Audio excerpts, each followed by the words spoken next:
Nahmadu nusalli ala rasulihi al-karim amma ba'd. J'aimerais dans cette vidéo d'aujourd'hui vous parler comment réussir notre mois de Ramadan qui arrive bientôt. C'est une question de jours, d'heures.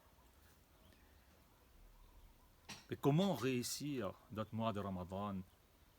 Eh bien, par une idée et par une action.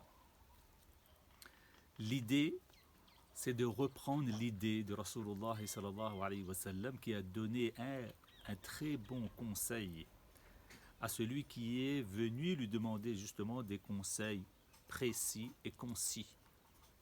Le prophète sallallahu alayhi wa sallam lui a donné 3 conseils, mais ce qui nous intéresse aujourd'hui, c'est le premier conseil où le prophète sallallahu alayhi wa sallam lui a dit: lorsque tu te mets debout pour faire la salat, dis-toi dans ta tête que c'est la dernière salat de ta vie. Là, tu seras hyper motivé.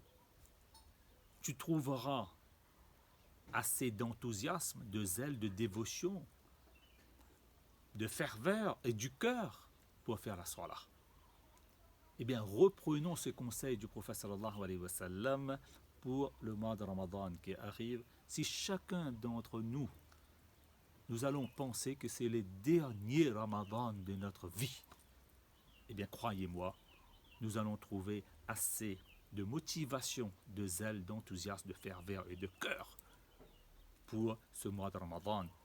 On ne va pas passer notre temps dans des futilités, dans le péché, mais plutôt à jeûner comme il se doit, à réciter le Coran, à chercher à corriger notre lecture du Coran s'il y a des lacunes dans la prononciation de certaines lettres, récitation, correction et aussi compréhension de certains versets du Coran que nous avons l'habitude de lire.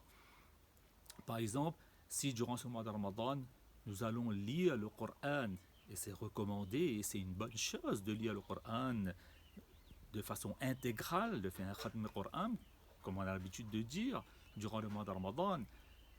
Mais il serait bon qu'après avoir lu une partie du Coran, eh bien chaque jour on réfléchit on médite sur un verset et un passage qu'on a lu. Par exemple, une idée qui me vient à l'esprit, dans le Coran, il y a 89 endroits où Allah tabaraka wa ta'ala dit Ya ayyuhalladhina amanu, ô les croyants, où Allah Ta'ala s'adresse directement à chacun d'entre nous, lecteur du Coran. Eh bien, il serait bon que chacun d'entre nous, lorsqu'on arrive à ce genre de verset-là, Ya ayyuhalladhina amanu, eh bien, on regarde donc la traduction. Qu'est-ce que Allah Ta'ala est en train de me dire? Et puis, la pratique, c'est-à-dire de passer ce mois de Ramadan sans causer du tort et sans faire du mal à qui que ce soit avec notre langue, avec nos mains, avec nos pieds, sans dire du mal de quelqu'un, sans penser de mal de quelqu'un, sans dire du mal de quelqu'un, sans faire du mal à quelqu'un. Une idée que c'est le dernier de notre vie, une action, ne pas faire du mal à qui que ce soit. Avec cette idée et cette action, eh bien nous avons grand espoir qu'Allah tabaraka wa ta'ala nous fera passer un mois de Ramadan avec succès et avec réussite. Qu'Allah ta'ala nous donne le tawfiq donc de bien accueillir ce mois de Ramadan parce que c'est un mois très propice. Allah tabaraka wa ta'ala lui-même, il favorise le milieu et l'environnement du mois de Ramadan.